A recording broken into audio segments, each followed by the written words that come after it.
Hello everyone, welcome back to The Emmanuel. My name is Eman and today we will be doing a tier list thing ranking the best classes in D&D 5th edition to do a multi-class dip into.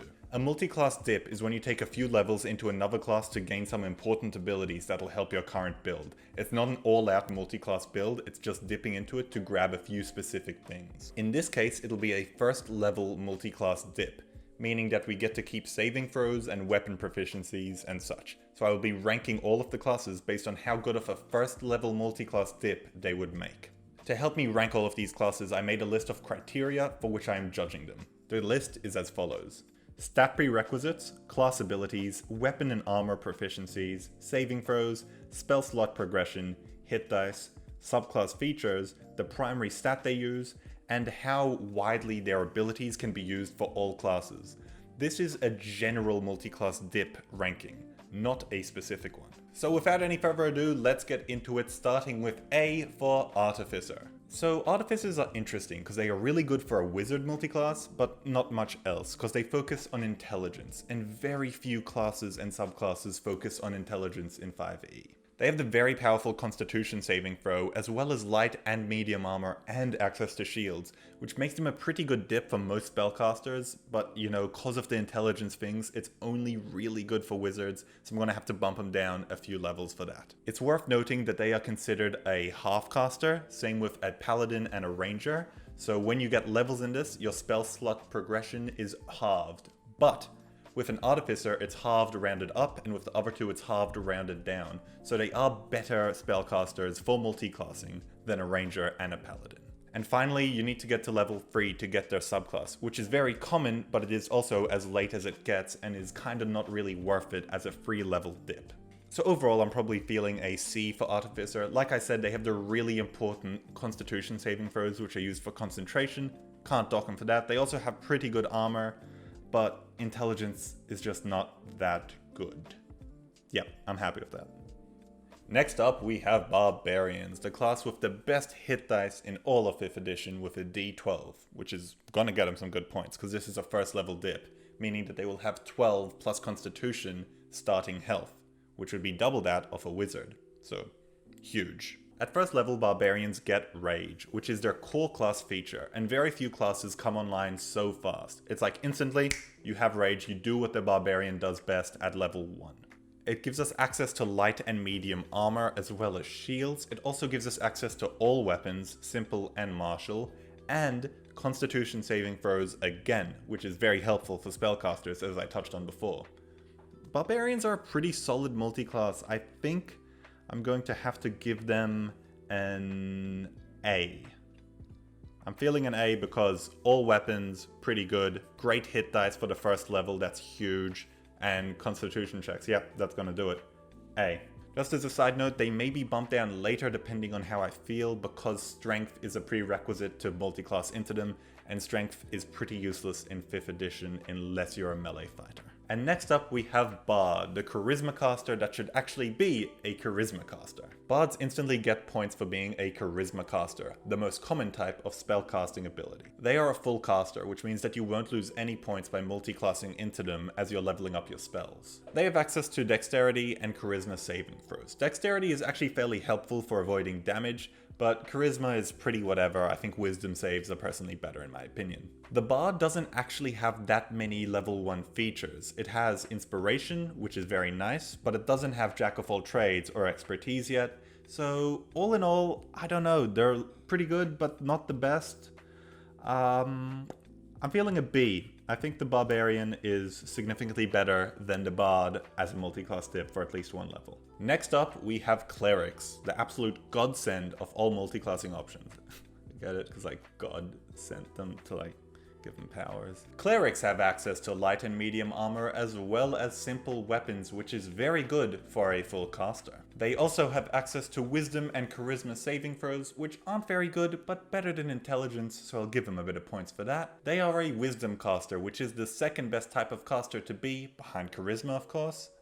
And most importantly, they get their subclass at level 1. This is huge. Only 2 classes in 5th edition to get this, and it is an absolutely insane ability which will rank you very highly in this multi-class dip ranking. As you can tell, I'm pretty stoked on these little cleric-y guys. I reckon this guy's going straight up to S tier. Look at that, bang, S-A-B-C. That is pleasing. All right. Next up, we have Druids, everyone's favorite nature people. So, Druids are pretty good. They are wisdom casters, which, as clerics are, is a pretty good way to be. They have access to intelligence and wisdom saving throws, which, it's not good. And they also will only use armor and shields made out of wood. This is a problem. You will have to talk to your DM if it means that your 17th level fighter is just gonna drop his breastplate because he took a level in Druid. Because if so, that puts him in D. If not, then they can be a bit higher. What the Druid does have going for it is a unique spell list unlike any other, full of utility, and at only 2 levels you get your subclass and Wild Shape, which are 2 huge abilities, which is why I'm going to rank the Druid, I think, as an A. I think all things considered, that's a lot more, out of 2 levels you get a lot more out of Druid than you do out of Bard. So I'm going to give it an A, despite Bard being Charisma. Next up, we have the creatively named Fighter class. Yeah, good work, Wizards, killed that. They have access to all armor and all weapons. That is a very good start. They also come with a D10, which is the second highest starting hit die, which is also very nice. They come equipped with strength and constitution saving throws, which I touched on before. Con throws are huge, so they're going to get a lot of points for that. Strength is actually pretty weak, but don't worry about it. Con is the highlight here. At first level, we get access to Second Wind, which is like a little self-heal, which is really good at early levels, and a fighting style, which can make you very good in combat. But there is one unique thing about fighters. They have the easiest prerequisites out of any class to multiclass, because you need to have 13 in either dexterity or strength. All of the other classes so far have only had a 1. So, because they have an option of 2, they're going to get some points for that as well. I should also mention that taking 2 levels of fighter will give you action surge. This is huge. This is an extra action. This is incredible for spellcasters and melee combatants alike. This is just mwah, it's chef's kiss. So I actually think that they are probably going to be S tier. The 2 different prerequisites makes them really work with lots of different builds, and all weapons, all armor is huge. And yeah, I think that's just deserving of S tier. Action surge at level 2 is huge. Yeah, done. S tier. Whoa, look at them go. I do think they are behind the Cleric though, because they don't get their subclass yet. Next up, we have the Monk. I'm gonna be honest with you, I really like monks. They're probably my favorite melee class to play, maybe behind a rogue, but they're a really bad multi-class. I'll tell you why. They have high requirements, which is 2 different abilities as opposed to 1, which is like the opposite of the fighter. They come with strength and dexterity saving throws, which are pretty weak and gives you no mental saving throws, which are pretty helpful. You have no armor proficiencies and only access to simple melee weapons, which it's not great for a melee class. The plus side here is that you get unarmed defense and fighting, which is some pretty cool abilities, but it's not going to save the Monk. I think the Monk is the worst one we have seen yet. They're going solidly in D. They're just bad. I'm not going to elaborate. Next up, we have the Smite Master themselves in the Paladin. The Paladin has 2 class requirements as well, which isn't great, but it gets better from here. They are a charisma spellcaster, which as I touched on before, is the best kind of caster to be. You have access to all armor and all weapons. Fantastic. You have charisma and wisdom saves, which we've had before. They're pretty whatever. At level 1, we get Lay on Hands, and 5 HP is pretty good at level 1. It's not good at level 10, but at level 1, that's a pretty hefty heal. And at level 2, you get a fighting style and 2 first level spell slots, which you can smite with and do some other fun spells. Paladins are considered a half caster, meaning that when you multiclass with them, you only get half a level per level rounded down, unlike the Artificer, which was rounded up, so they're going to lose a bit of points for that. So all in all, I think they are going to rank, they're above a Bard, all weapons is pretty good, they're above a Druid. Yeah, they're going to be middling A tier. That's where we're going to put them. Next up, we have a Ranger. Everyone makes fun of the Rangers because they're not a good class, and everyone is right. So I'm not going to spend much time on them. They're a worse Paladin in every way. 2 prerequisites, they use wisdom instead of charisma, that's worse. They're half casters, so they have that whole thing. They're just a worse Paladin, and I'm going to rank them as such. Not terrible, because they have D10 hit dice, but not great. So they are worse than a Paladin. They do have good hit dice. They have light and medium armor. That's a B for me. Next up we have the Rogue. So, rogues have access to light and medium armor and simple weapons, but also a rapier, which is the best weapon they can wield because they're probably going to be dex based because of stealth. So, that's all looking good. They have dexterity saves, which are good, and intelligence saves, which are horrible, so all in all that just equals out to a big old 0. But their class features at level 1 are really, really good and really universally usable. You have expertise, which is an amazing skill. I love it as an ability. They also come with sneak attack, which is honestly going to be some more damage pretty reliably depending on how you play, which is always good. And if you take 2 levels in Rogue, you get Cunning Action, which basically just gives you more options to do as a bonus action. Again, this can be used for any type of build, which is why I'm going to rank it pretty high. Alrighty, we got the Rogue. Are they better than a fighter? They're definitely S tier. I think they're better than a fighter, worse than a Cleric. Boom. Second best so far.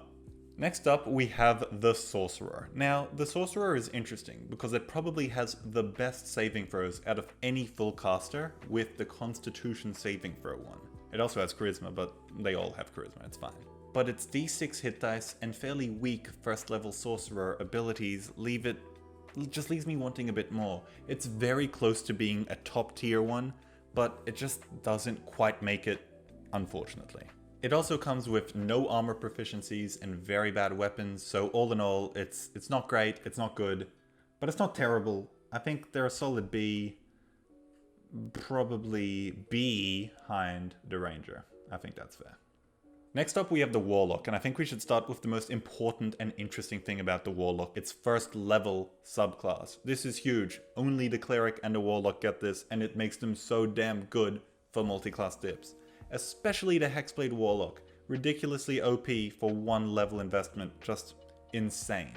I should probably touch on some other things about this class. We get light armor, which is pretty good for a spellcaster, as well as Eldritch Blast, the most powerful cantrip in the game, potentially. You have 1 Warlock spell slot at first level and 2 at second level, so it might be worth it to go for the 2 levels, but the 1 level dip is insane as it is. I will say that technically the Warlock doesn't spellcast, it uses Pact Magic, which is a totally different thing, so you will gain no levels towards your spell slots if you're multiclassing in that way. It's the same as taking a level in Fighter, but you do get some spells out of it still, so it's kind of like you take a bit, leave a bit, you know, it's worth it, is what I'm saying.